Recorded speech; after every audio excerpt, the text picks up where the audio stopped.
సినిమాల ప్రభావం సమాజంపై ఉంటుందని కామెంట్ చేస్తే సినిమా వాళ్ళు మాత్రం దాన్ని వెటకారంగా మాట్లాడుతుంటారు.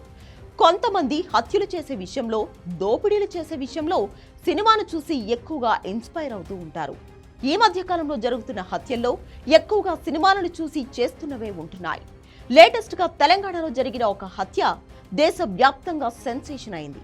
అక్రమ సంబంధానికి తన భార్య అడ్డొస్తుంది అనే కారణంతో గురుమూర్తి అనే వ్యక్తి హైదరాబాద్ లో భార్యను హత్య చేసి బాత్రూంలో ముక్కలు ముక్కలుగా నరికి ఆ తర్వాత ఆ ముక్కలను శరీరం నుంచి వేరు చేసి కుక్కర్లో ఉడకబెట్టి ఎముకలను పొడి చేసి డ్రైనేజీలో పారబోశాడు.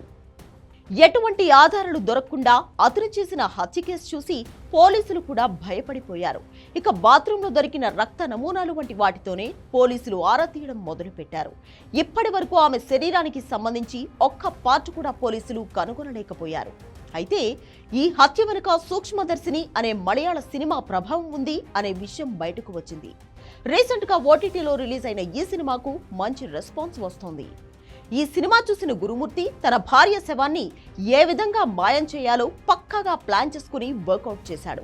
పోలీసులకు ఇదే విషయాన్ని గురుమూర్తి వివరించినట్లు సమాచారం.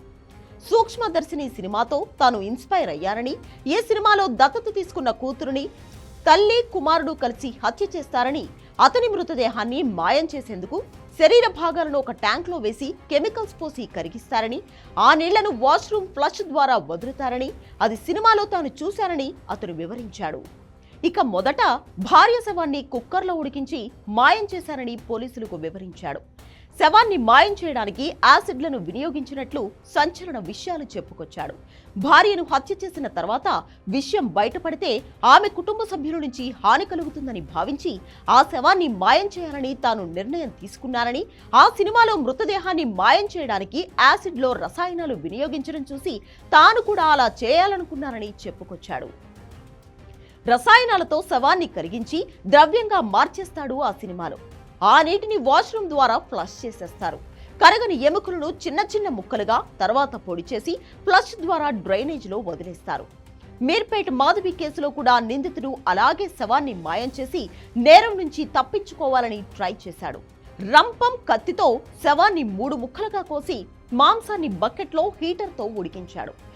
ఆ తర్వాత ముద్దగా మారిన శరీర భాగాలపై యాసిడ్, ఇతర రసాయనాలను పోసి సాధ్యమైనంతగా పేస్ట్ తరహాలో మార్చడం పోలీసులను కూడా కంగారు పెట్టింది. ఇక ఇంట్లోనే గ్యాస్ స్టవ్ పై కాల్చి చిన్న చిన్న ముక్కలుగా విరగ్గొట్టి దంచి పొడిలా మార్చేసినట్లు తెలిపాడు. ఇదంతా నిందితుడు ఒక్కడే ఇంట్లోనే చేశాడని, వీటిని కొంత బాత్రూంలో ఫ్లష్ ద్వారా, మరికొంత బకెట్లో వేసుకుని మీర్పేట్ పెద్ద చెరువులో పారపోశాడని, ఆధారాలు దొరకకుండా ఇంటిని రసాయనాలతో క్లీన్ చేశాడని, శవాన్ని మాయం చేసే క్రమంలో ఎముకలను కాలుస్తున్న సమయంలో నిందితుడు గురుమూర్తి చేతులు పలు చోట్ల కాలాయని పోలీసులు వెల్లడించారు. ఇక నిందితుడు యాసిడ్లను కొనుగోలు చేసిన దుకాణాలను కూడా పోలీసులు గుర్తించారు.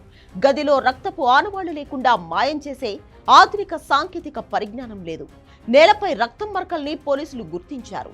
ఇక DNA నమూనాలు కూడా వెంకట మాధవికి చెందిన పోలీసులు తేల్చారు.